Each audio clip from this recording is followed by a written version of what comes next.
Subscribe कीजिए हमारे channel को जिसका नाम है लीड कोचिंग और बेल आइकन वाला बटन दबाना मत भूलिएगा क्योंकि आने वाले समय में हम इसी Hi, welcome you all. This is Pravesh Kumar, and in this paper discussion series, today we are going to discuss about slide set 3 group A 2013 question paper. Okay, you can see here.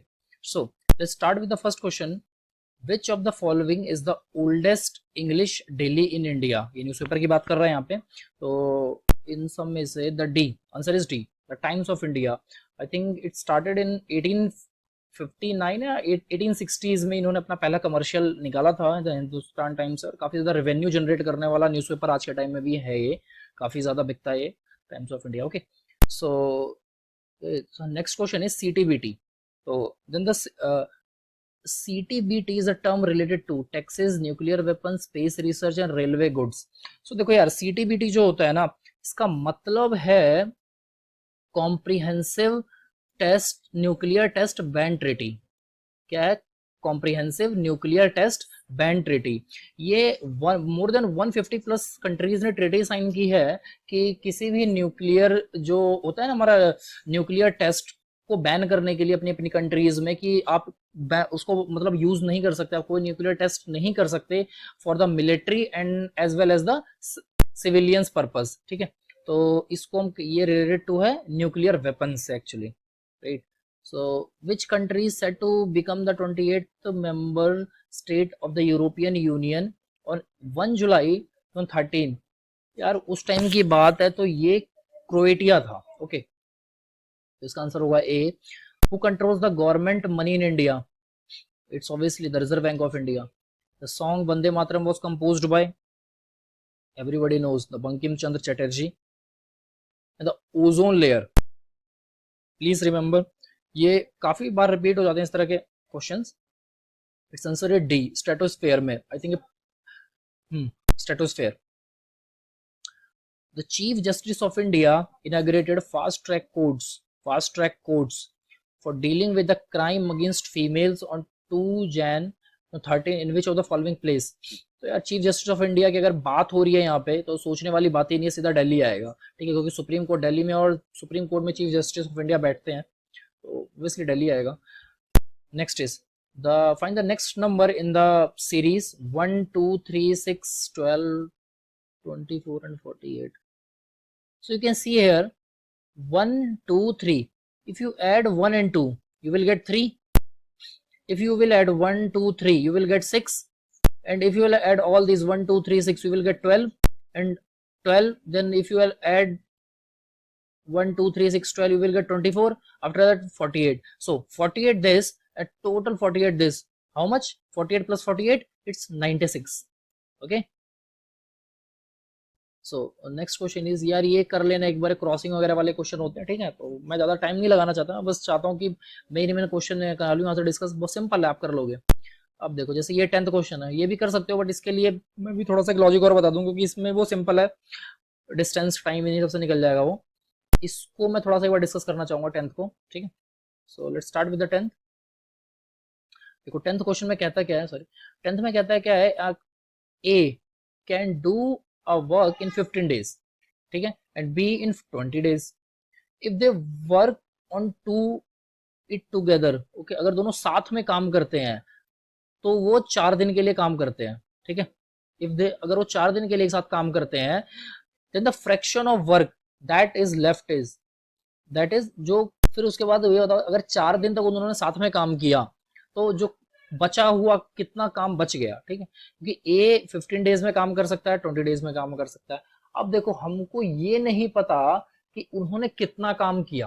ठीक है, तो इस तरह का जब भी question आए, और जो ये चीज याद रखना, वर्क ऑन इट टुगेदर, मैं सिर्फ इसी के लिए भी लॉजिक बताऊंगा, बाकी इस तरह के क्वेश्चंस पे अप्लाई हो जाता है वो। ठीक है, तो जब भी इस तरह का क्वेश्चन आए, ये वर्क इन टुगेदर, एक साथ काम, ए बी सी एक साथ काम कर रहे हैं, ए बी सी डी एक साथ काम कर रहे हैं, तो इस तरह के क्वेश्चंस के लिए। ठीक है, तो हम डिस्कस कर लेते हैं। ए प्लस बी एक साथ काम कर रहे हैं, मतलब ए प्लस बी आएगा। ठीक है, पहले ए प्लस बी काम कर रहे हैं एक साथ, कोई एक पीस ऑफ वर्क कर रहे हैं। ठीक है, दोनों एक काम कर रहे हैं, 1। ठीक है, अब उसने क्या बोला कि ए जो है उसकी इंडिविजुअल कैपेसिटी कितनी है काम करने की, 15 days, एंड बी की इंडिविजुअल कैपेसिटी कितनी है काम करने की, 20 डेज, इसकी 15 डेज बोलिए, इसकी 20 डेज बोलिए बी की, राइट। तो जब भी इस तरह का आए कैपेसिटी वगैरह से रिलेटेड, तो ए के नीचे जहां ये डिवाइड में लिखोगे डिनोमिनेटर में, ये टोटल कैपेसिटी लिखते हैं, प्लस बी की टोटल कैपेसिटी कितनी है 20, एंड ऊपर ये लिखते हैं कि उन्होंने एक्चुअल कितना काम किया, मतलब अपनी क्षमता के अनुसार, क्षमता तो है लेकिन अपनी क्षमता के अनुसार काम किया, उससे कम किया, उससे ज्यादा किया, जो भी किया उन्होंने, तो ये लिखते हैं कितना काम किया दोनों ने एक साथ, 4, एक साथ ही काम किया ना, 4 + 4। तो ये देखो, अब if you will solve this, then what you will get, you will get कि दोनों ने एक साथ कितना काम किया, ठीक है। इसको सॉल्व कर लेते हैं थोड़ा सा हम, 4 5 जा 20, 1/5, ओके। तो अब इसको थोड़ा सा एक बार सॉल्व कर लेते हैं, 15 × 5, 15 से 15 गया, 5 4 20, 20 + 15 यही आएगा। तो 15 + 20 इज इक्वल्स टू 35, सॉरी यार 35 डिवाइड बाय 15 × 5, 5 7 जा 35, कितना इन दोनों ने एक साथ कितना काम किया 4 दिन में, 7/15 वर्क, ठीक है डन। ये इन्होंने काम किया, टोटल एक पीस ऑफ वर्क था, उसका इन्होंने इतना हिस्सा उस काम का किया, तो लेफ्ट आउट कितना रह गया, ऑब्वियसली तुम निकाल सकते हो 1 - 7/15, इसको सॉल्व करोगे तो कितना आएगा, 15 - 7 divide by 15, it will equals to 8/15, done. तो ये इतना काम किया इन लोग, अब देखते हैं answer, 8/15, right, answer is D. तो इस तरह से इसको कर सकते हो, बहुत सिंपल क्वेश्चंस हैं, और भी इस तरह के क्वेश्चंस आएंगे, देख लेना यार। और ये कॉस्ट प्राइस वाले सब तुम कर सकते हो बड़े आराम से। Let's talk about 12th, choose the correct meaning of the proverb, the to bite the dust means, तुमने एक वर्ड सुना होगा लाइक बार बार हमेशा कि धूल चाटना या धूल चटा देना, इस काइंड ऑफ थिंग, ठीक है। To bite the just means to defeated in the battle, right, is answer is A. Choose the correct meaning of the proverb to cry wolf, इसके लिए थोड़ी सी स्टोरी बता देता हूँ। तुम लोगों ने स्टोरी सुनी होगी, एक जो एक लड़का होता है, वो उनकी भेड़ बकरियां चराने अपनी जाता है, और हमेशा झूठ बोलता है कि एक बार भेड़िया आ गया, भेड़िया आ गया, तो गांव के सारे लोग आ जाते हैं, बट वहां कोई आया नहीं होता है, ठीक है, और वो लोगों को मूर्ख बना के हंसता है। बट जब असलियत में एक दिन रियलिटी में वहां वो चीज हो जाती है, वो चीखता है लेकिन कोई आता नहीं है। तो क्राई वुल्फ से मतलब क्या हुआ, गिव अ फॉल्स अलार्म, मतलब गलत संदेश देना या गलत चीख लगाना, इस तरह की चीजें। इसका answer is B. Sam dash the marathon for the first time this year, it's ran actually, ठीक है।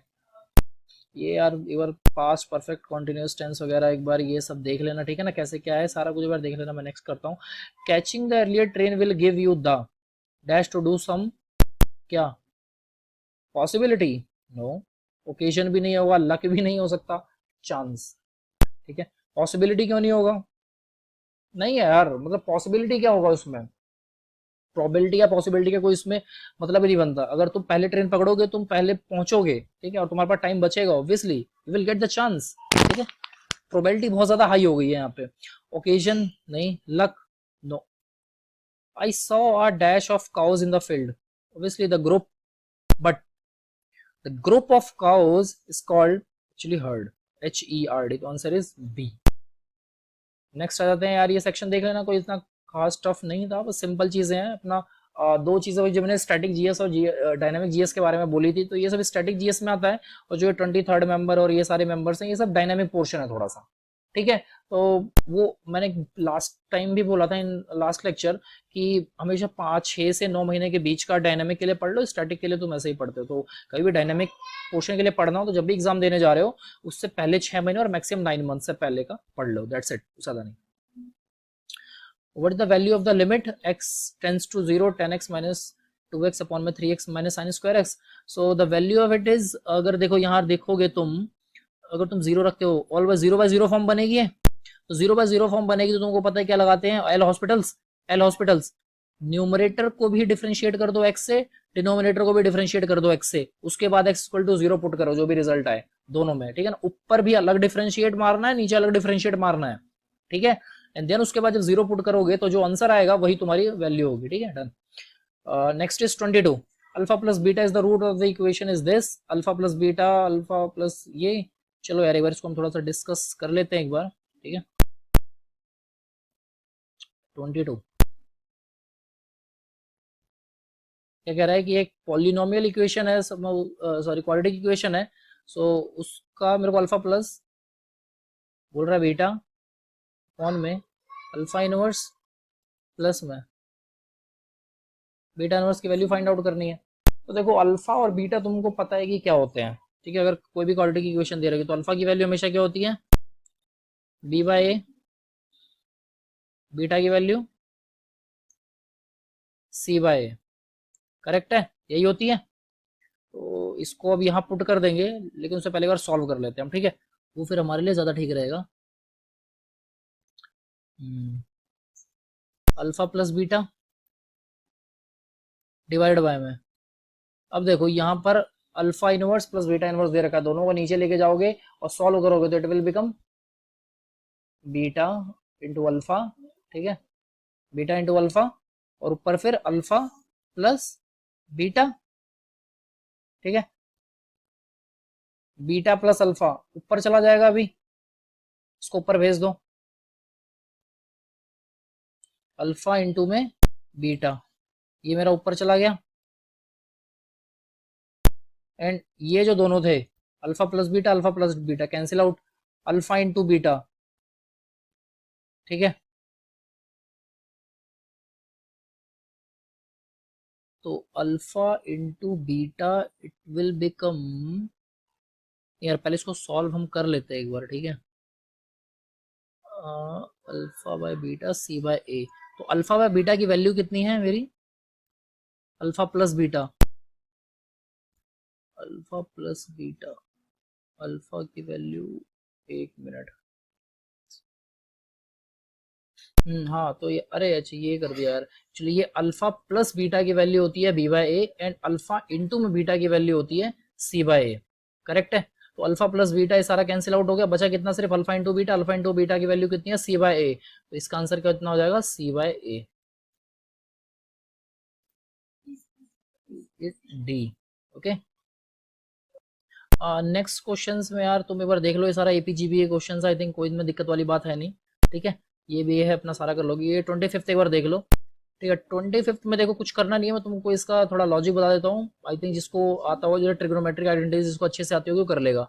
साइन 10, साइन 30, साइन 50, साइन 70, ये देखो पहले साइन 30 की वैल्यू यहाँ डाल दो, ठीक है ना, ऑलरेडी आ जाएगी साइन 30 की वैल्यू, बचेगा कितना, 10 का, 50 का, 17 का, इसको कैसे करोगे, तो ये देखो यहाँ पर अब 2 से मल्टीप्लाई करोगे, 2 से डिवाइड करोगे, ठीक है।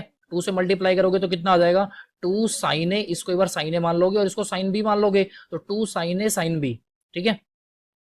2 साइन ए साइन बी का क्या फिर उसमें बनता है, साइन ए प्लस में बी और साइन ए माइनस में बी वाले टर्म में, तो इस तरह से इसको करना है कि एक बार अगर इसको प्लस करोगे तुम तो कितना हो जाएगा, 50 प्लस 60, 50 प्लस 10, ये कितना हो जाएगा एक बार 60, तो एक वैल्यू और आ जाएगी, फिर माइनस करने से मेरा कितना हो जाएगा 40, फिर 40 को आगे सॉल्व करोगे 70 लगा के, 70 माइनस 40 कितना हो जाएगा 30, 30 की वैल्यू आ जाएगी, देन उसके बाद अगेन, तो इस तरह से करते जब जाओगे ना नीचे हिट एंड ट्रायल से, तो फिर लास्ट में तुम्हारा आंसर बी आ जाएगा 1/16, ठीक है। ऐसे ही आगे नहीं यार, ये देखो सिंपल स्ट्रेट लाइन के कितने सारे सिंपल क्वेश्चन है, बहुत ज्यादा सिंपल है, ठीक है ना। ये इक्वेशन से एक बार पढ़ लेना, स्ट्रेट लाइन तो वैसे भी बहुत सिंपल टॉपिक है, ठीक है। आई थिंक इसमें कुछ ऐसा खास है नहीं यार, ठीक है, सारा ही ठीक ही है, क्वेश्चन कर लोगे इनमें से तुम। चलो लेट्स टॉक अबाउट, बाकी कर लो यार, इसमें सारा कुछ इतना टफ नहीं है, ठीक है। जितना मुझे देखना था उसमें लगा था जो भी है, तो हो जाएगा तुमसे वो, कि इनको यार इतना सॉल्व करूंगा नहीं मैं अभी, ठीक है, लंबे लंबे हैं थोड़े से, सॉल्यूशन टाइम मांगता है इनका।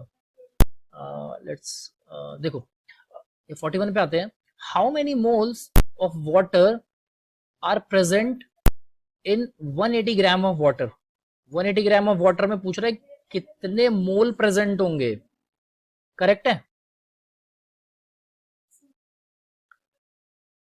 तो इसमें अगर मैं बात करूं H2O, इसका कितना होता है H2O,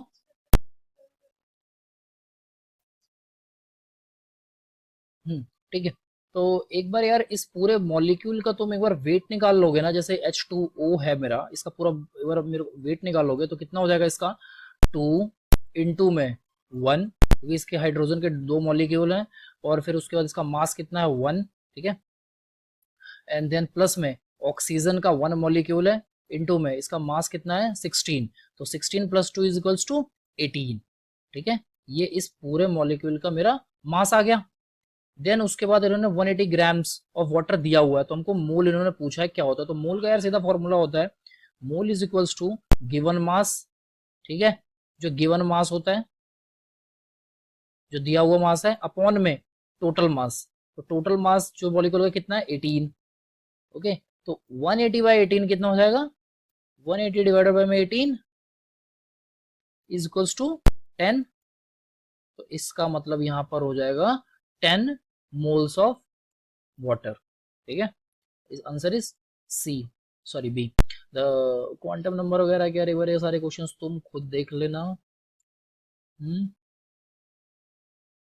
46, the total number of electrons present in 18 millilitre of water density, ठीक है। अभी कह रहा है कि total number of electrons present in 18 ml of waters.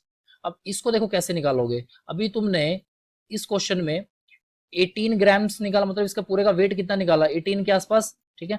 तो अगर तुम उसी को मोल में डाल दोगे या पूरा 18 ml ऑफ वाटर में अगर तुम कर दोगे, तो इसका मतलब एक मोल में हाँ कितने मॉलिक्यूल्स होते हैं टोटल, कितने, सॉरी एक मॉलिक्यूल में कितने मोल्स होंगे 6 पॉइंट, वो अवगाद्रो नंबर 023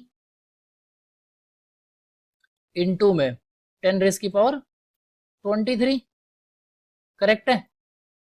इंटू में 23 इसको कर दो यार, सॉरी, इंटू में 23 हो जाएगा।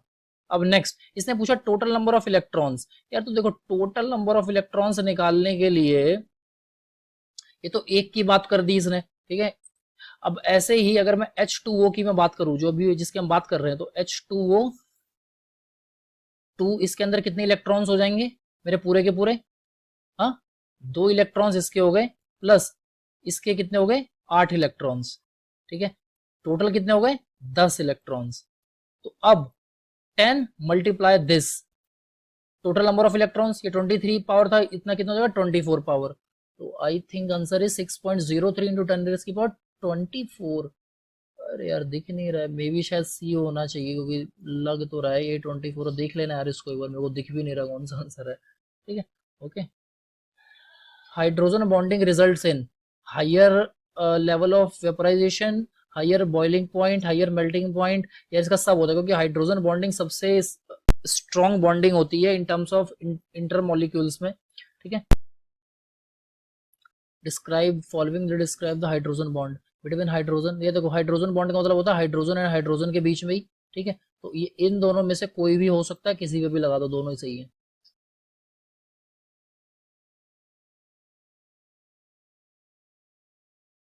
An atom of an element have the same number of mass, number of mass, number, atomic number and number of neutrons. So number of protons is equals to number of electrons होते हैं, तो the atoms of an element have the same number, atomic number, mass number, क्या पूछ रहा है, number of new मास, हाँ तो obviously यार इसमें आई थिंक सी ही होगा इसका, ठीक है। एटॉमिक नंबर ही सेम होता है सारे का, क्योंकि एक साथ अगर हैं तो देखो एटॉमिक मास भी डिफरेंट हो सकता है, न्यूट्रॉन्स भी डिफरेंट हो सकता है, क्योंकि मास भी डिफरेंट, एटॉमिक नंबर सेम है इसका, ठीक है। तो आंसर इज सी।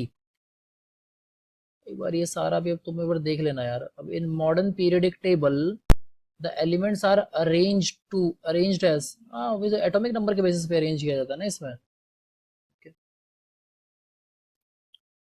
सो इतना हो गया तुम्हारा, एक बार देख लेना है सारा का सारा,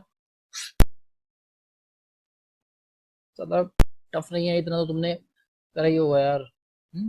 चलो नेक्स्ट देखते हैं, फिजिक्स में थोड़ा सा what is constant for a body moving in horizontal axis. यार जब भी कोई बॉडी हॉरिजॉन्टली मूव करती है ना तो उसमें एक्सेलरेशन, वेलोसिटी एंड फोर्स सारी चेंज होते हैं, बस काइनेटिक एनर्जी और जो उसका मास रहता है वो सेम रहता है। ठीक है, तो यहाँ पर मास नहीं, बस काइनेटिक एनर्जी है तो सेम रहेगा फिर ये। ठीक है, an electron revolves around the nucleus of an atom, the necessary centripetal force is provided by. तो सेंटर पे वही अट्रैक्टिव फोर्स जिससे मेरे जो इलेक्ट्रॉन्स है सारे के सारे सेंटर में मेरे मतलब न्यूक्लियस के अराउंड मेरे मूव करते हैं, वैसे इलेक्ट्रोस्टैटिक फोर्स के कारण ही होता है। ठीक है, a stone released with a zero velocity from the top of the tower reaches to the ground. ठीक है, in 4 seconds the height of the tower is about 58। इसके ऊपर थोड़ा सा डिस्कस करूंगा मैं, तो टफ नहीं है यार। देखो इसने बोला है कि एक बॉल छोड़ता है ये, स्टोन गिराता है जीरो वेलोसिटी से स्टार्टिंग में और 4 सेकंड के बाद गिरती है। हाइट ऑफ द टावर बतानी है जहां से गिराती है। तो एक बार v इज इक्वल्स टू, सबको ये फॉर्मूला पता ही होगा, u प्लस में gt। v is equals to u plus में gt। इनिशियल वेलोसिटी कितनी बोली है इसने, 0, तो u 0 हो जाएगा मेरा। v is equals to g की वैल्यू कितनी होती है 10 इंटू में t कितना है 4, कितना हो जाएगा 40 मीटर्स पर सेकंड इसकी वेलोसिटी आ गई, जो फाइनल वेलोसिटी निकल रही है इसकी। ठीक है, इनिशियल वेलोसिटी तो 0, ये फाइनल वेलोसिटी इतनी आ गई। अब मेरे को हाइट फाइंड आउट करना है, तो हाइट के लिए भी एक फॉर्मूला है इसी के साथ ही, v square is equals to u square plus का 2gt। ठीक है, यू स्क्वायर तो यार वैसे ही मेरा 0 है। ठीक है, यू स्क्वायर मेरा कितना हो जाएगा 40, अभी अभी मैंने निकाला हुआ है इसको, 40 square is equals to 2 into में 10 इंटू में टी, जी की वैल्यू कितनी हो जाएगी 10 और टी की वैल्यू भी कितनी हो जाएगी मेरा 4, तो 10 4 जा 40 2 जा 80 ये आ गया। सॉरी जी एच होता है यार, सॉरी मैं टी कर दिया इसको, सॉरी सॉरी ये एच होता है। ठीक है, तो 2 इंटू में 10 कितना हो जाएगा 20 इंटू में एच। इसको सॉल्व करोगे तो 4 4 जा 16, ये हो जाएगा आपका 1600 डिवाइड बाय में 20, कितना हो गया 280 जा 80 आ गया। तो 80 मीटर इसकी हाइट हो गई, ये मेरा एच निकल गया। ठीक है, 80, okay done.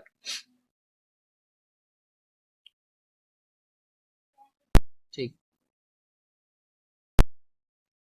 and in elastic collision the moment is conserved but the energy is not, the momentum and energy are conserved, momentum is not conserved but energy is conserved, neither energy nor momentum। यार इसमें जो energy होती है वो I think conserve नहीं होती है इसमें, तो इसमें मेरा मोमेंटम ही कंजर्व होता है क्योंकि इसमें एनर्जी लॉस हो जाता है सारा का सारा। ठीक है, तो इसका आंसर होगा ए। ये सारा एक बार देख लेना, तो मास वगैरह का चैप्टर है और ये पूरा उसका रोटेशनल ग्रेविटेशन जो भी है इसका रोटेशन का ही है। आई विल देख लेना यार एक बार। Water freezes, the law which states that the variation of electric field causes magnetic field is, A होगा इसका भाई, Faraday law. The expression mu naught E naught has the dimensions. देखो तो इसको एक बार यहाँ दिखा देता हूँ मैं। देखो v जो होता है ना वेलोसिटी किसी भी इलेक्ट्रोमैग्नेटिक वेव की, वो होती है म्यू नॉट और एप्सिलॉन नॉट। ठीक है, 1 बाय में under root of mu by में एप्सिलॉन, ये मेरी वेलोसिटी होती है। वेलोसिटी क्या हो जाएगी फिर मीटर पर सेकंड। अब इसने इसका पूछा है इसकी डायमेंशन, इसका मतलब इसकी डायमेंशन क्या है वेलोसिटी की इनवर्स 1 बाय वी की डायमेंशन है इसकी।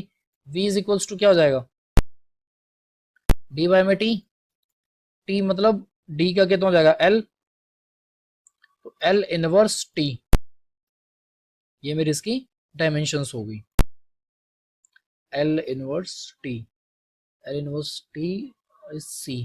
ठीक है, an electromagnetic radiation has an energy 14.4 electron volt in which the region electromagnetic spectrum does it belong? यार देखो ये सिंपल सा है, E is equals to H nu, ठीक है। E इज द एनर्जी जो आपकी अभी दी हुई है, यहाँ पे गिवन है, ठीक है, ये given energy. H Planck constant, यहाँ पर प्लैंक कांस्टेंट की वैल्यू डालोगे, ये मेरी हो गई फ्रीक्वेंसी। E भी है, H भी है, फ्रीक्वेंसी भी है। एक इन सब की फ्रीक्वेंसी रेंज देख लेना एक बार, सारी जितनी भी होती हैं मेरी, और उसके बाद जो ये वैल्यू आएगी वो लाई करेगी, जो फ्रीक्वेंसी की वैल्यू आएगी वो कहीं ना कहीं लाई करेगी अल्ट्रा वायलेट रीजन के बीच, ठीक है। तो इसका आंसर है मेरा ए। क्लियर हो गया? The minimum potential to start discharge in a gas tube is called as ionization potential, ठीक है। नेक्स्ट इतना हो गया, अब आगे आ जाते हैं। In the integer needs 2 byte of storage, the maximum value of an unsigned integer. देखो द अनसाइंड इंटीजर जो होता है मेरा, मतलब उसमें कोई भी साइंड वैल्यू नहीं होती, नॉर्मल वैल्यूज होती हैं, तो इसकी जो रेंज होती है, ये मेरी रेंज होती है 0 से लेके 2 की पावर n-1, ठीक है, 2 की पावर n-1। इसने 2 बाइट्स बोला है, एक बाइट 8 बिट्स का होता है, 2 बाइट 16 का होगा, तो इसका कितना हो जाएगा 2 की पावर 16 - 1। इसका आंसर ए, ठीक है। Which of the following operator takes only integer operands in C? Modulus यार, डी हो जाएगा आंसर।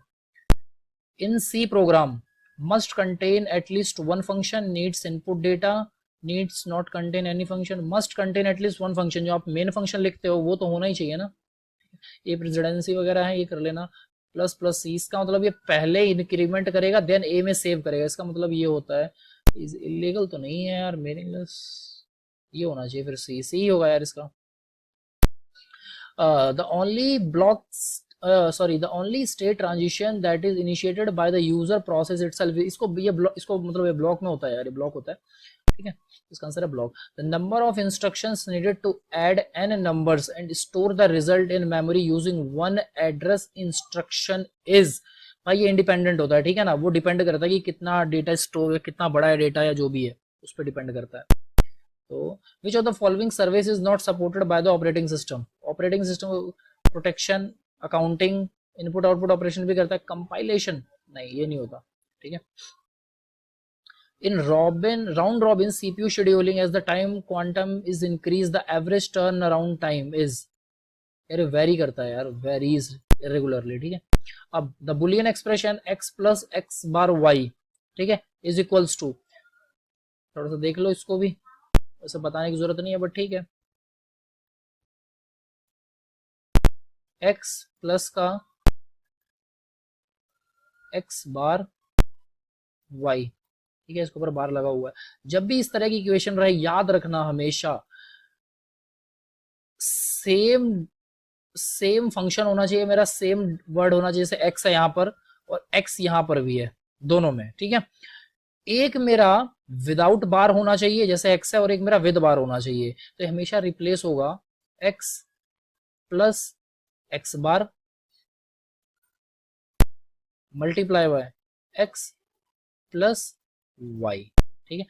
इसको इससे भी करेंगे और इसको इससे भी करेंगे, ठीक है। ये देखो ये हो गया, x प्लस एक्स बार हमेशा कितना होगा 1, क्योंकि यहाँ 0, यहाँ हमेशा कभी भी 1 डालोगे यहाँ 0 आएगा, ठीक है, यहाँ 0 डालोगे यहाँ 1 आएगा, हमेशा 1 होगा, तो answer is x plus Y always, ठीक है,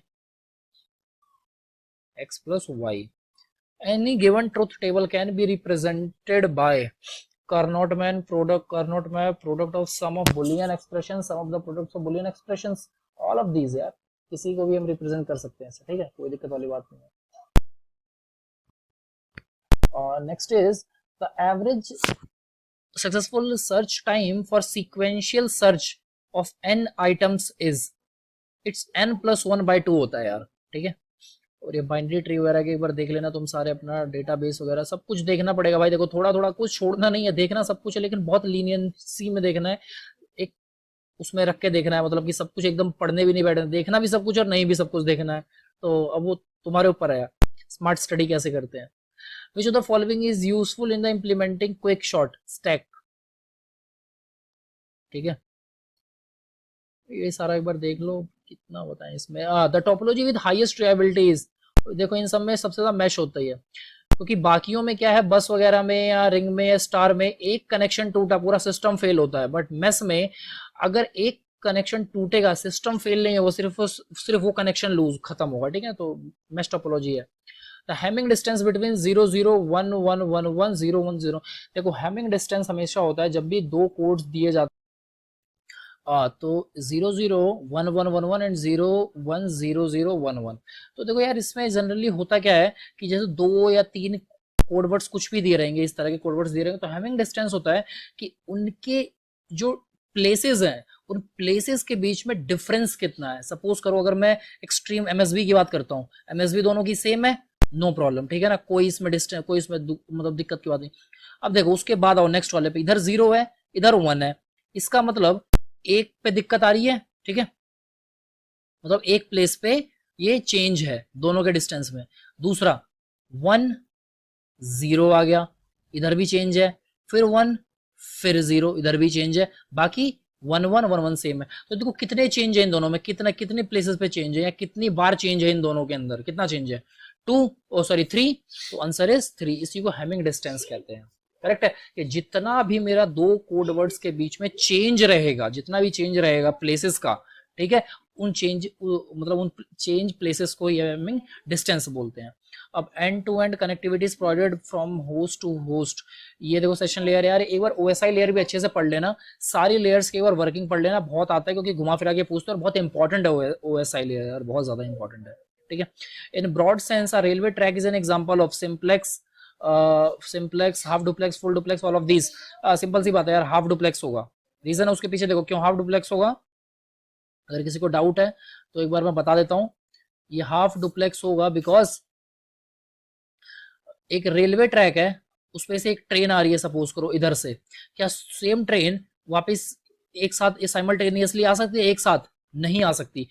एक टाइम पे ट्रेन या तो इस डायरेक्शन में आएगी या तो इस डायरेक्शन में आएगी। देखो इन्फॉर्मेशन दोनों डायरेक्शंस में ट्रांसमिट हो रही है, इधर भी जा रही है और इधर भी जा रही है, बट क्या साइमल्टेनियसली हो रही है? नहीं। अगर साइमल्टेनियसली नहीं हो रही है तो उसको हम कहते हैं हाफ डुप्लेक्स। जब साइमल्टेनियसली होती है तो हम कहते हैं फुल डुप्लेक्स, और जब एक ही डायरेक्शन में होती है, किसी भी सिर्फ एक डायरेक्शन में, उसको हम कहते हैं सिंप्लेक्स, राइट। तो इसका आंसर कितना हो जाएगा? Half duplex. ओके, तो इसका हो जाएगा हाफ डुप्लेक्स। चलो नेक्स्ट 94 देखते हैं एक बार। assertions are conditions which are true at the point of execution. इसका ऑलवेज, समटाइम्स, मेनी टाइम्स या नो टाइम्स, इट्स ऑलवेज, ठीक है। अब the extent to which the software can continue to operate correctly despite the introduction of invalid input is called reliability, fault tolerance, probability, robustness। यार इसका B होगा, robustness। क्या मतलब होता है इसका कि जब भी मेरा कोई सॉफ्टवेयर होता है या कुछ होता है, कोई सिस्टम मेरा सपोज करो है, ठीक है, अगर वो चल रहा है तो उसके कितने भी एरर्स आ जाए, सिस्टम एरर आ जाए, उसके बाद में एरर आ जाए, वो कितना कैपेबल है उन एरर्स को नलीफाई करके अपना प्रोग्रेस करने में, मतलब उनसे उसको कोई दिक्कत ना हो, तो इसको हम सॉफ्टवेयर का रबस्टनेस कहते हैं, right. If the number of condition in the decision table is n, the maximum number of rules possible is C 2 की पावर n, ठीक है। Software testing technique are most effective if applied immediately after required specification, coding, integration. यार obviously design के बाद ही हम किसी को implement करके देखेंगे, ठीक है, तो डिजाइन ही होगा इसका। Okay done. तो आपका कंप्यूटर सेक्शन भी होगा इस बार। कंप्यूटर सेक्शन काफी इजी था आई थिंक पिछले वाले से, मेरे हिसाब से तो ठीक था। एक बार पढ़ लो अच्छे से। देखो इसमें मेनली मैंने जो टॉपिक्स देखे हैं वो मैंने सबसे ही देखे हैं, कोई ऐसा नहीं है कि किसी को छोड़ दिया है। देखो यहाँ पर कंप्यूटर नेटवर्क से भी टॉपिक दिया है इन्होंने, ऑपरेटिंग सिस्टम से भी टॉपिक दिया है इन्होंने उठा के, आपका एसक्यूएल से भी क्वेश्चंस इन्होंने ये उठाए हुए हैं, टपल्स वगैरह वाले, ये सारे के सारे एट्रीब्यूट्स की फंक्शंस इन्होंने एसक्यूएल से भी उठाए हैं क्वेश्चंस। ओके, सो हर जगह से इन्होंने कहीं ना कहीं क्वेश्चन, डिजाइनिंग से क्वेश्चन उठाए हुए हैं इन्होंने, यहाँ पर डिजिटल इलेक्ट्रॉनिक्स से क्वेश्चन उठाए हुए हैं, क्वेश्चन इन्होंने उठाए हुए हैं भाई, ठीक है। और इन्होंने अपना सीओए से भी क्वेश्चन उठाए हैं, कंप्यूटर ऑर्गेनाइजेशन से भी, थोड़ा सा बेसिक प्रोग्रामिंग भी उठाई है इन्होंने। तो क्वेश्चंस इन्होंने हर डायरेक्शन से थोड़ा थोड़ा उठाया, डिजिटल इलेक्ट्रॉनिक्स भी उठाई है इसी के अंदर, मतलब जो थोड़ा सा है, तो क्वेश्चंस इन्होंने उठाए हैं अच्छे खासे हर जगह से, बेसिक, लेकिन सारे बेसिक्स हैं, ठीक है, कोई बहुत ज्यादा नहीं। तो मैं बोल रहा हूँ कि कोई एक सब्जेक्ट नहीं जिसको पढ़ना है, पढ़ना सबको है, लेकिन एक लिमिट में पढ़ना है। You have to be smart reader, smart learner, कि व्हाट टू, मेनली ये नहीं होता यार किसी भी कॉम्पिटेटिव एग्जाम में कि आपको कितना ज्यादा आप पढ़ के जाते हो, कभी ये मत सोचना कितना ज्यादा पढ़ के जाते हो, जितना पढ़ के जाओ अच्छे से पढ़ो, एंड देन उसके बाद क्या छोड़ना होता है, that's important in any competitive exam. क्या नहीं पढ़ना है वो ज्यादा जरूरी है एज कम्पेयर टू क्या पढ़ना है। जिस दिन ये पता चल गया क्या नहीं पढ़ना है, अपने आप को पता रहेगा कि पढ़ना क्या है। Okay done. तो देखते हैं यार आगे next 98। Transistor is a digital device operated in which region. Obviously ये तो रिपीटेड क्वेश्चन है लास्ट पेपर का, both cut off and saturation में। ठीक है, in a pn junction the potential barrier is due to the charge on either sides of the junction, these charges are, क्या होता है, fixed donor and acceptor ions. पहले बताया था मैंने, ये भी रिपीटेड क्वेश्चन है क्योंकि ना मेजोरिटी होता है यहाँ पर, जैसे जो जंक्शन बनता है ना मेजोरिटी होता है ना माइनॉरिटी होता है। ठीक है, यहाँ पर सिर्फ आयंस होते हैं, पॉजिटिव और नेगेटिव आयंस और इमोबाइल कैरियर्स।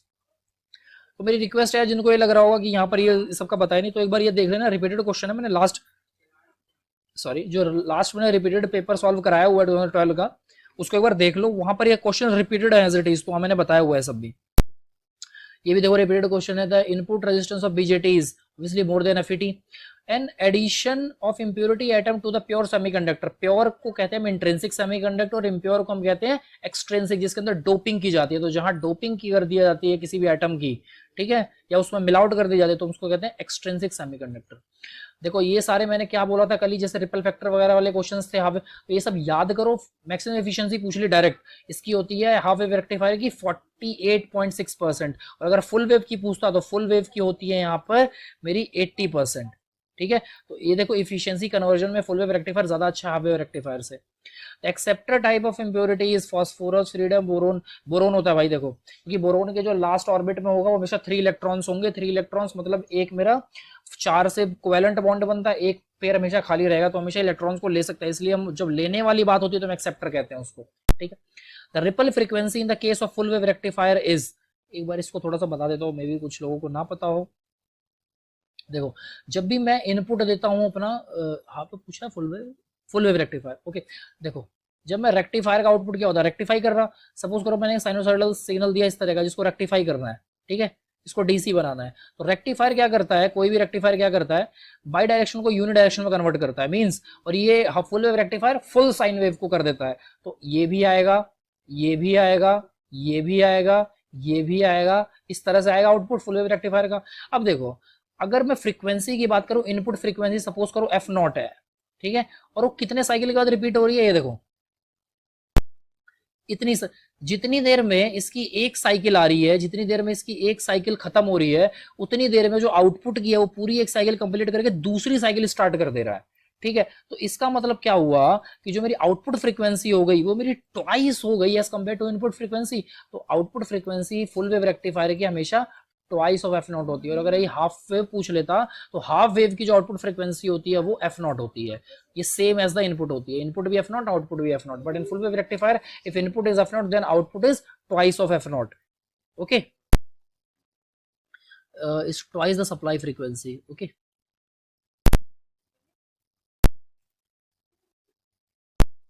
FET इज, ये भी रिपीटेड क्वेश्चन है, बाइपोलर डिवाइस होता है, ठीक है, सॉरी यूनिपोलर डिवाइस होता है। MOSFET can be operated in both enhancement and depletion. A NAND gate with positive logic will operate as,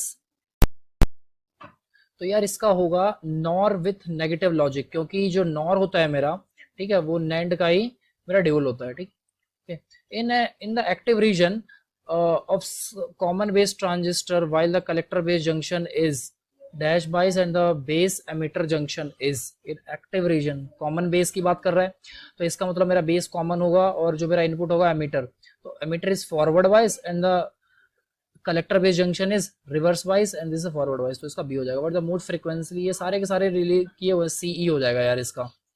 which component of collector current is called as a leakage current. Obviously leakage current किसकी वजह से होता है, minority carriers की वजह से। ठीक है, तो सी होगा। और आगे यार देखते हैं इसमें क्या क्या है। द एमीटर, द कैरियर, ये सब अपने आप देख लेना। Carrier of the simultaneous amplitude modulated by sine wave with modulation index 30% 40% respectively, the overall index will be. जब इस तरह के मॉड्यूलेशन इंडेक्स दे रहेगा तो टोटल ओवरऑल मॉड्यूलेशन इंडेक्स निकालने का फॉर्मूला डायरेक्ट होता है μ1 स्क्वायर प्लस में μ2 स्क्वायर और इन दोनों का अंडर रूट। ठीक है, μ1 स्क्वायर प्लस में μ2 स्क्वायर दोनों का under root. μ1 modulation index 1, modulation index 2। ठीक है। तो इसका अगर तुम करोगे तो इसका आंसर आ जाएगा 50%। 30 की जगह रख के देखो म्यू1 को, और फिर उसके बाद दोनों को स्क्वायर करके और अंडर रूट करो, ठीक है। 30 का पहले नॉर्मल निकाल लेना, परसेंटेज को चेंज कर लेना नॉर्मल में। What PWM pulse parameter is directly proportional to the amplitude of the message signal pulse width? A non-inverting closed loop op-amp circuit generally has a gain factor। op-amp जो होता है, अभी क्या बोल रहा है, नॉन इन्वर्टिंग, ठीक है। नॉन इन्वर्टिंग का मतलब क्या हुआ कि जो इनपुट है उसके पॉजिटिव एंड पे दिया हुआ है, तो जो पॉजिटिव एंड का जो आउट गेन होता है वो होता है 1 प्लस का RF बाय में ROI, ठीक है। ये होता है गेन। तो ऑब्वियसली यार ये 1 प्लस हो रहा है, इसकी कुछ वैल्यू होगी तो हमेशा मोर देन 1 होगा ना, ग्रेटर देन 1, तो answer is B. Which of the following statement is not true of PPM? It require constant transmitter power output is generated of PWM synchronous does not remain the pulse amplitude does not, यार obviously इसका pulse constant रहता है, ठीक है। तो amplitude कभी मतलब इसका वेरी नहीं करेगा, वो कांस्टेंट ही रहेगा। By changing modulation index 10 to 1 AM in change in the transmitted power will be, same repeated question है लास्ट पेपर वाला 2012 का, तो इसका आंसर है A 50%। जहां पर मेरा पहले PT is equal to PC आ गया था, ठीक है, एंड सेकंड इज मेरा 1 रखने पे 1.5 PC आ गया, तो कितने केस में इंक्रीमेंट हुआ, 0.5 का, उसका 50% आ गया। In modulation system if the modulation frequency is doubled, ठीक है, the modulation index also become double, the system is, भाई देखो ऐसा कोई सिस्टम नहीं है। अगर मॉड्यूलेशन इंडेक्स की मैं बात करूं तो जो मेरा बीटा होता है, ठीक है, बीटा होता है मेरा इसका अगर फ्रीक्वेंसी मॉड्यूलेशन का, तो इसका होता है KF AM डिवाइडेड बाय में FM, ठीक है, डायरेक्टली प्रोपोर्शनल नहीं होता है। तो इसने कहा कि डबल करने पे फ्रीक्वेंसी मेरा मॉड्यूलेशन इंडेक्स भी डबल हो रहा है, तो इसमें तो ये हो नहीं सकता। और जो मेरा AM होता है वो इस पे डिपेंड नहीं करता फ्रीक्वेंसी पे। और देन अगर PM की अगर मैं बात करूं तो PM का जो होता है वो होता है KP AM, ठीक है, तो इसका भी नहीं होगा ऑब्वियसली। तो इन सब में से कोई भी नहीं है, नन ऑफ दीज आ जाएगा इसका answer. 60 capsules are to be filled in a bottle automatically, 60 capsules employing an electronic counter, ठीक है, the number of flip flops in such a counter will be, यार देखो क्या कह रहा है, 60 capsules to be employed in electronic counter. अगर counter की हम बात करें, 60 कैप्सूल्स, एक मशीन बनाई है जो 60 कैप्सूल्स को उठा के रखेगी, 60 कैप्सूल्स से फिल करेगी, काउंटर टाइप हमने बनाया है। तो देखो 60 कैप्सूल्स मतलब उसके अंदर कितने फ्लिप फ्लॉप्स चाहिए कि 60 तक काउंट करे। तो जब काउंटर की हम बात करते हैं, ठीक है, तो 60, एक बार 60 का बाइंडर निकालो, 60 का होगा कितना, हाँ, तो हम 60 का अगर देखें तो 1 2 4 8 16 32, ठीक है, 32, इन सब का जो एडिशन होता है वो 63 होता है, 63 के अराउंड होगा, ठीक है। तो अगर मैं बात करूं इसमें, तो इसका मैंने पहले ही बोला जैसे इन सबका सम क्या होगा 60, ओ सॉरी 63, तो एक बार 32 के नीचे 1 लगा दो, 16 के नीचे 1 लगा दो, 8 के नीचे 1 लगा दो, 4 के नीचे 1 लगा दो, बाकी कितने हो गए 0 0। तो 32 plus 16 plus 8 plus 4 is equals to 60, और इधर 0 0 है। तो टोटल कितने नंबर ऑफ इसमें बिट्स लगी हैं, देखो 1 2 3 4 5 6, तो number of bits is equal to number of flip flops, तो इसमें कितने number of flip flop use होंगे, 6, done. In SR flip flop when S is equal to 0 R is equal to 0 flip flop output will become, जो S का input होगा वही output होगा, become 0। 2 input NAND gate has a low output when its input bits are. अब देखो NAND gate की अगर मैं बात करूं, NANड गेट A प्लस में B का बार देता है, ठीक है, B का बार जनरेट करता है, तो 0 0 0 1 0 0 0 1 1 0 एंड 1 1। तो जब भी मेरा 0 0 होगा तो उसका 0 आना चाहिए, बट बार लग के तो 1 हो जाएगा, इसका 1 हो जाएगा, इसका 1 हो जाएगा, इसका 1 हो जाएगा, इसका 0 हो जाएगा। When 2 input NAND gate has low output when the input bits are always high, ठीक है, इसका आंसर हो जाएगा A. How many flip flops are required to implement twisted ring counter having 10 states. मैंने पहले ही बोला था ट्विस्टेड और जॉनसन दोनों सेम चीज, जैसे मैंने जॉनसन रिंग काउंटर की बात करी थी, ठीक है, तो जॉनसन को ही हम ट्विस्टेड कहते हैं। तो इसके अंदर क्या बताया था मैंने कि जितने नंबर ऑफ फ्लिप फ्लॉप्स लगते हैं उसके डबल नंबर ऑफ स्टेट्स होते हैं, ठीक है। तो इसने बोला है कि यहाँ पर काउंटर हैविंग 10 स्टेट्स, तो नंबर ऑफ फ्लिप फ्लॉप्स इसके अंदर कितने लगेंगे, how many flip flops are required to implement twisted ring counter having 10 states, 10 states है मतलब 2n इक्वल टू 10, तो n की वैल्यू कितनी हो जाएगी 5। The output of a logic gate is 1 when all its input are logic 0, the gate is either, ठीक है, तो इसका हो जाएगा डी, अ नॉर और एन एक्सॉर, ठीक है। Next is an ideal op amp has zero input impedance, infinite input impedance, infinite input impedance, infinite output impedance, या नन ऑफ दीज। यार ऑब्वियसली इनफिनाइट इनपुट इम्पिडेंस होता है यार इसका, ठीक है ना, आइडियल ओप एम्प का।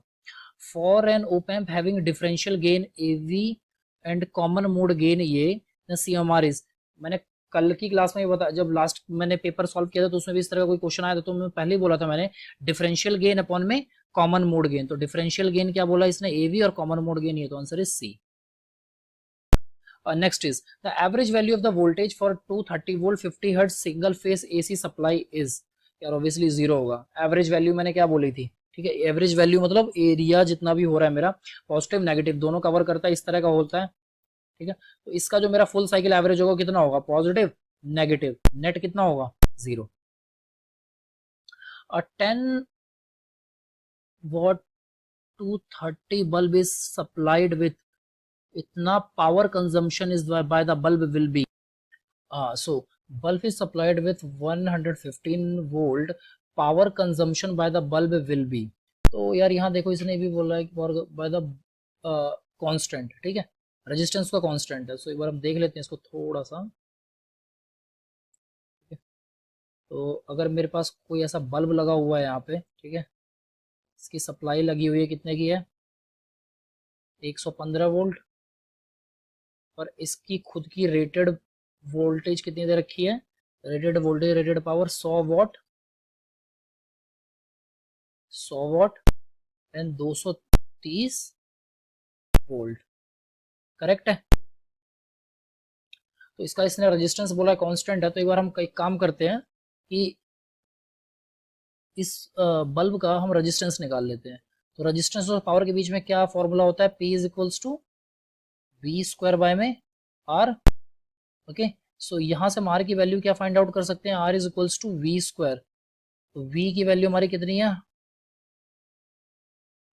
सॉरी वी की वैल्यू कितनी है हमारी 230 इंटू 230, ठीक है, 230 इंटू में 230 बटे में पावर की वैल्यू कितनी है हमारी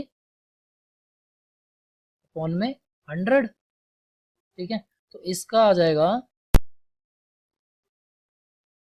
मेरा 529, ठीक है। P equal to V square by R, V square की वैल्यू कितनी दे रखी है मेरे 230 वोल्ट, तो दोनों का स्क्वायर होकर डिवाइडेड बाय में 100 कर देंगे तो मेरी आर की वैल्यू फाइंड आउट हो जाएगी इसकी। तो आर की वैल्यू मेरी कितनी आ गई, एक बार मैं देख लेता हूँ, 230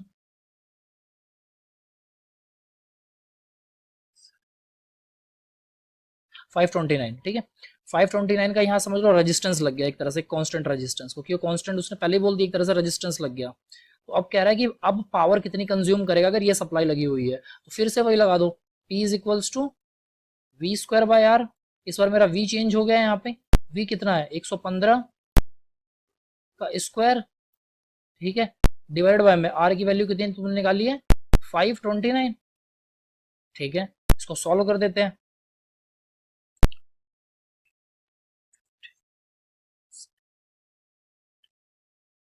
आंसर आ जाएगा इसका 25 what.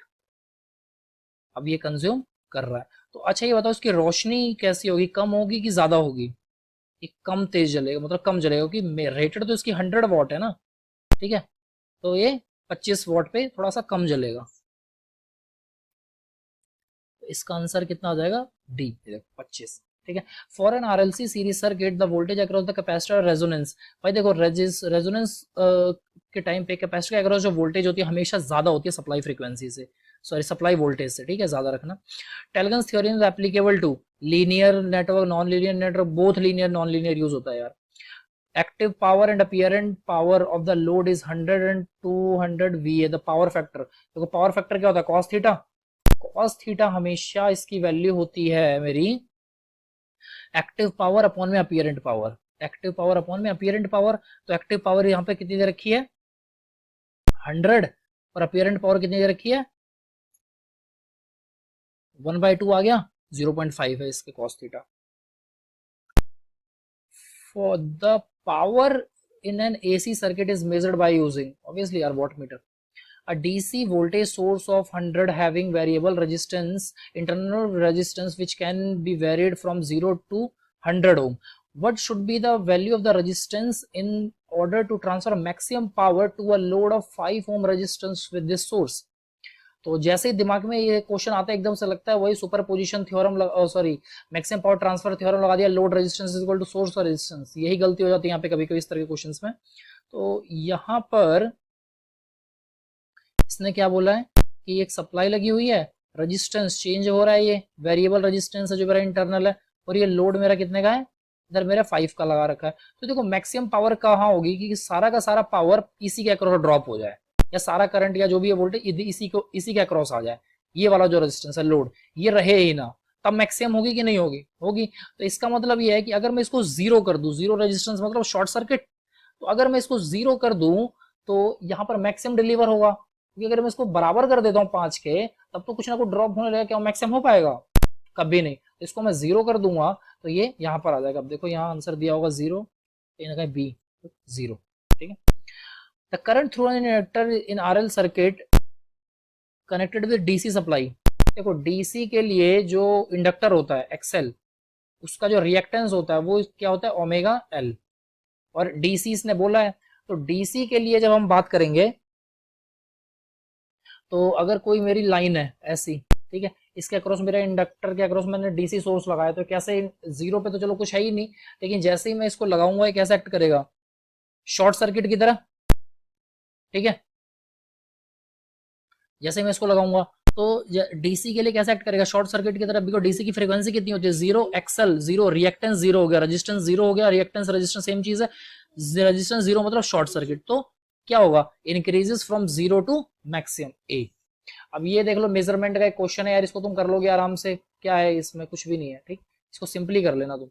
A galvanometer can be converted into an ammeter by connecting this value register। देखो मैंने गैल्वेनोमीटर का एक क्वेश्चन बता दिया था ना, मैंने पहले उसको बहुत अच्छे से करा दिया था कि इस तरह का क्वेश्चन आ जाए तो दोबारा तुम कभी भी कर सकते हो। देखो आया ना, galvanometer can be converted into ammeter, जैसे हम वहां पे मेजर कर रहे थे बाय कनेक्टिंग, क्या कनेक्ट करते थे हम गैल्वेनोमीटर के पैरेलल में एक शंट रेजिस्टेंस हाई वैल्यू का, ठीक है, हाई वैल्यू का रेजिस्टेंस होता था, शंट में कनेक्ट करते थे बाय कनेक्टिंग, क्या कह रहा है high value resistor in shunt with the galvanometer, high and parallel, तो इसका हो जाएगा हाई एंड पैरेलल।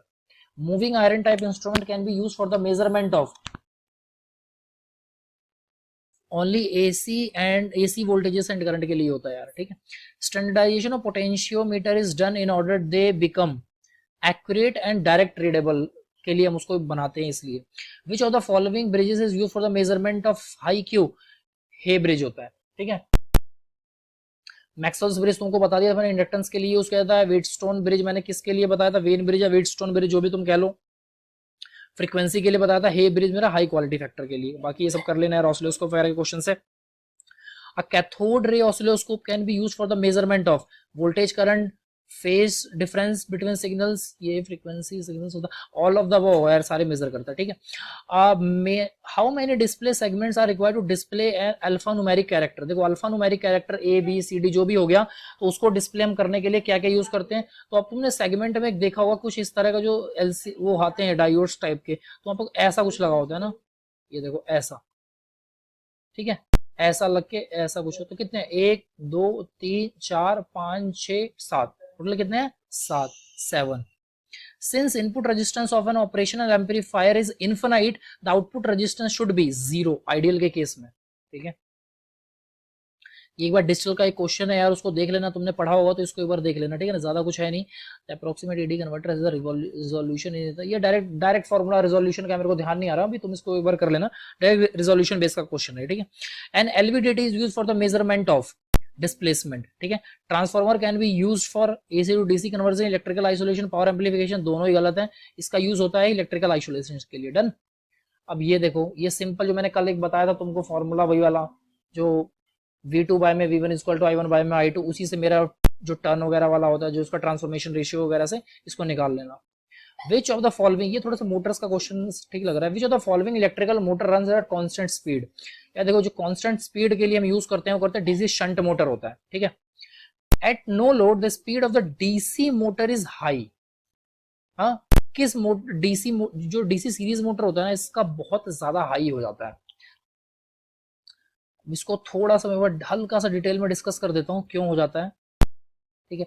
अब देखो जो डीसी सीरीज मोटर है ना, ठीक है, इसमें जो सप्लाई मेरी लगती है और जो मोटर जो शंट वाइंडिंग होती है और जो मेरा आर्मेचर वगैरह होता है, ये सब कुछ मोटर के पैरेलल में होता है। ये सब लोग सप्लाई है तो ये सब कुछ मोटर के सीरीज में हो जाता है, सब कुछ सीरीज में हो जाता है, ठीक है। अब ये कह रहा है कि नो लोड की कंडीशन में, मतलब अगर मैं यहाँ पे लोड नहीं लगाता हूँ या फिर अगर मैं मोटर नहीं लगाता हूँ या फिर समझ लो ये वी नहीं है यहाँ पे, ठीक है, तो जो जनरेटेड होगा या जो मोटर की केस में होगा, तो जो वोल्टेज यहाँ पर होगी, करंट तो कोई फ्लो कर नहीं रहा, तो जो टोटल वोल्टेज होगी मैक्सिमम किसके अक्रॉस हो जाएगी, इसके अक्रॉस हो जाएगी। तो इसीलिए ये बहुत ज्यादा डेंजरस स्पीड पे हो जाता है। At no load condition the speed of the DC motor is high because field, देखो आर्मेचर करंट इज हाई, कभी नहीं होगा हाई, ठीक है, क्योंकि नो लोड में मैंने क्या बोला, सर्किट ओपन हो जाता है उसका, क्योंकि देखो सर्किट से अभी मैंने बताया तुमको कि तुम्हारा फील्ड होता है, यहाँ पे लोड लगा देते हैं, ठीक है, तो जो इसका आर्मेचर भी होता है वो भी जनरेट इसके मोटर के सीरीज में ही होगा। तो जब वो यही चीज ओपन हो जाएगी तो फील्ड वाइंडिंग के भी अक्रॉस करंट नहीं आएगा और यहाँ पर भी मेरा आर्मेचर के अक्रॉस भी करंट नहीं आएगा बिल्कुल भी, ठीक है। तो ये इससे हम कर सकते हैं। तो पहला तो गलत हो गया। दूसरा, field current is high, obviously not. Armature voltage is low, voltage कभी लो नहीं होगा, वोल्टेज मेरा बहुत ज्यादा हो जाएगा यहाँ पे, और फील्ड करंट इज लो, तो इसका मतलब क्या है, आर्मेचर की वोल्टेज ज्यादा हो जाएगी ना यहाँ पे, देखो क्योंकि उसके पैरेलल में है, तो ये चीज ज्यादा हो जाएगी। विच of the following electrical motor produce high starting torque, इसी का है, ठीक है, हाई स्टार्टिंग टॉर्क सबसे ज्यादा डीसी सीरीज मोटर। इसलिए कहा जाता है कि डीसी सीरीज मोटर को कभी भी विदाउट नो लोड कंडीशन तो कभी चलाना ही नहीं चाहिए, हमेशा लोड लगा के स्टार्ट करना चाहिए। नो लोड कंडीशन में अगर हम चलाते हैं इतनी डेंजरसली स्पीड हाई हो जाती है कि मतलब वो बहुत ज्यादा वाइब्रेशंस आ जाती हैं उसके अंदर, कि अगर तुम हाथ भी लगाओ टूट फूट सकता है तुम्हारा सर भी, ठीक है, बड़े डीसी सीरीज मोटर्स में। तो इसीलिए कहा जाता है कि डीसी सीरीज मोटर को कभी भी विदाउट लोड कंडीशन में, मतलब बिना लोड के कभी यूज चालू किया ही नहीं जा सकता, कभी चालू करते ही नहीं है, ठीक है, बहुत खतरनाक है उसको चालू करना। और generation of bulk electrical power वीज ऑफ फॉलोइंग जनरेटर ऑल्टरनेटर या सिंक्रोनस जनरेटर्स का यूज करते हैं। तो एसी जनरेटर्स को हम सिंक्रोनस जनरेटर्स कहते हैं, ऑल्टरनेटर्स जो है, ठीक है। जो the following can be use for impedance matching, obviously a transformer, ठीक है। तो ये तुम्हारा हो गया ये क्वेश्चन, मतलब ठीक थे यार, कैलकुलेटिव भी नहीं है इतने, एक बार तुम बस सारा बेसिक देखोगे सारा कुछ हो जाएगा, कोई ऐसी बड़ी चीज नहीं है, सारे क्वेश्चंस बहुत इजी हैं, you people can do it, ठीक है। और मैंने सारा ऑलमोस्ट करा ही दिया है, अगर कोई फिर भी दिक्कत हो तो नीचे कमेंट सेक्शन में बता देना उसको क्या क्या है, कुछ ऐसा कवर करना हो या जो नहीं किया हो तो कर देना यार। बाकी अच्छे से पढ़ो, सारा कुछ कवर हो जाएगा, धीरे धीरे और पेपर्स आते रहेंगे, इसमें भी अपना सारा देख लो बेसिक, ठीक है। पेपर बहुत ईजी है, पेपर में कोई दिक्कत नहीं है, मैंने पहले ही बोला था मेजरमेंट का आएगा, देखो मोटर्स भी आ गया, सब कुछ आ गया यहाँ पर दोबारा से आज, तो अच्छे से पढ़ लो, ठीक है। और यहाँ पर इलेक्ट्रिकल मशीन्स का भी थोड़ा सा पार्ट आया है जो कि बहुत बेसिक है, सिर्फ मोटर, हर मोटर की कंस्ट्रक्शन वगैरह के बारे में आया है, सीरीज मोटर, शंट मोटर, जो तुम अभी तक डिप्लोमा पढ़ते आए हो, अगर तुमने देखा होगा डिप्लोमा में तुम यही सब पढ़ते हो, सीरीज मोटर और जनरेटर कितने टाइप्स के होते हैं, उनकी क्या क्या प्रॉपर्टीज होती हैं, सारा कुछ पढ़ लो भाई, ठीक है। तो ये सारा कुछ एक बार देख लेना और जो भी होगा फिर आगे देखते हैं, ठीक है। थैंक यू, नेक्स्ट टाइम फिर देखेंगे। Okay, thank you.